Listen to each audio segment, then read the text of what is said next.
let us start with a very fundamental question, sir, that every citizen of every country would have. So what is the role of a constitution in today's society, and why do we need a constitution?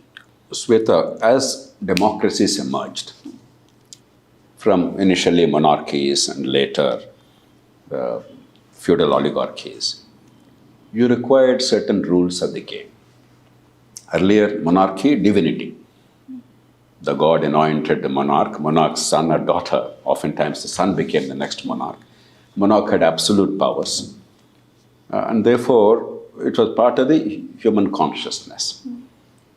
If you are lucky to have a wise monarch like an Ashoka or an Akbar, things were good. If you are unlucky to have a terrible tyrant, then people paid the price. There was no rule of law because there was no law. Whatever the monarch said was law. Feudalism, different framework, but roughly the same approach, that God anointed, there are certain things impenetrable, immutable, and you had to accept your position as a vassal or a servant or a feudal lord, and that's it.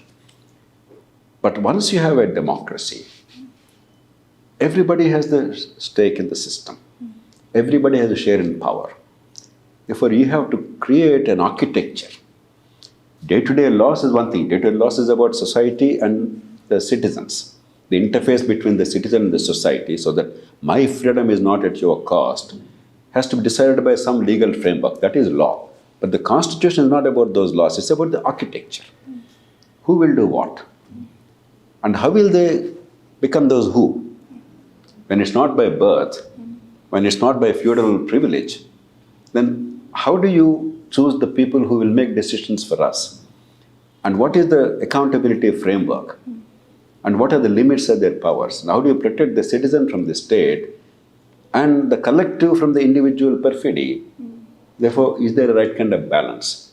So the basic architecture, unless the Constitution defines it, it may be written or unwritten. Britain, for instance, has no written Constitution. But it would be wrong to say Britain has no Constitution. Oftentimes, British courts and British public, they talk about British Constitution because the practices perfected over a period of time and the traditions became the Constitution in Britain. Therefore, the British Supreme Court actually examines the constitutionality of several laws. Recently, if you remember, about the immigrants to Britain, the government, conservative government, came up with a policy that they would all be sent to Uganda or some other country. There are all kinds of opinions in the country. The matter was tested before British courts. Why? Because there is a constitution, even if it's unwritten. Yes. If there's no constitution, whatever is the law of the parliament is supreme. But when the parliament made a law, the Supreme Court sat in judgment because there is a constitution by practice and tradition in Britain. And once you codify, the international law, European courts' decisions, and the collective consensus in the country at a point of time, that became the constitution. So a modern democracy, I dare say, cannot work without that kind of an operative framework. And that is the Constitution. Sir, the enactment of the Constitution was a momentous occasion for us. It marked the birth of a new nation based on democratic principles of liberty, equality, and fraternity. But at the same time, our constitution makers had the unenviable task of making such a constitution for a very fractious society at that point of time. In that context, and also in the context of how the constitution has worked in the past 7 decades and more, what do you think are the things that our constitution got right? Sumedha, what our founding fathers did was, I'm using the word founding fathers not in a gender sense, but in a generic sense, it was remarkable. Oftentimes, we take it for granted. It's the first time in human history that any nation, let alone a large, complex, diverse nation with a rich history of thousands of years, any nation ever dared to embrace universal franchise. In 1947 to 50, it was unthinkable that every human being, the Brahmin and the Dalit, the rich and the poor, the urban and the rural, the educated and uneducated, English-speaking and non-Hindi-speaking, that they would all get this equal right and all the right to vote, and each vote is equal in the eyes of law, or all have the same rights and they'll be enforced. It was an audacious thing. Today, by by repeated exercise of that and the day-to-day discussion on that, we take it for granted. But that was amazing. And remember our society, a hierarchical society, by birth we always distinguished some people. Some people by birth were disadvantaged. It was natural. The men were always superior, the women were always inferior. Many of these things were taken for granted. They were embedded in our culture, in our tradition, in our religious discourse, in our Puranas, in all kinds of things. And to come out of that and create a modern liberal democracy by constitutional means was an extraordinarily daring experiment. We should be immensely grateful to them. The second thing they have done is, apart from universal franchise, they understood what was happening in the rest of the world. Obviously, Britain, we were very familiar with that. For 150 years, in some form or other, the British democratic practices came to India. Most of our leaders studied in Britain. Some of our leaders actually became representatives in Britain. Dadabhai Naoroji was a member of parliament in Britain. And therefore, they're very familiar with the system. They embraced many of the British concepts, including the Westminster model. But that apart, directive principles are borrowed from Ireland. The doctrine of separation of powers clearly identified, along with written constitution, was borrowed from United States. And many things they tried to see how they fitted into Indian conditions. And that required a detailed expertise, understanding, and insights. And you see the rich debates in the Constituent Assembly on many of these issues.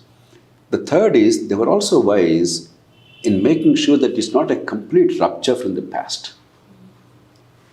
Many people may or may not be aware, our constitution making was part revolution and part continuity. And revolution was symbolized by nobody signing it. If you recognize, the members of the Constituent Assembly signed it. The head of the state, at that time the Viceroy, did not sign it because consciously our elected members realized that we don't require his sanction. Though every law required his approval. Until we became republic, the Viceroy or the Governor General had to approve, but the Governor General never signed it. The members of the Assembly, we the people on our behalf, they signed it. So that's a symbol of a revolution. And yet, there was continuity because they realized the basic organs of state, the structure of the state, the rupture is not a very wise thing. And that's why some people actually criticize, I believe unjustly, that much of the Constitution is merely a replica of the 1935 Government of India Act of 1935. I would actually say it's a strength. Because 1935 Act itself was thought through very carefully. While there was no democracy, there was no universal franchise, it actually gave the framework for federalism, which never came into operation.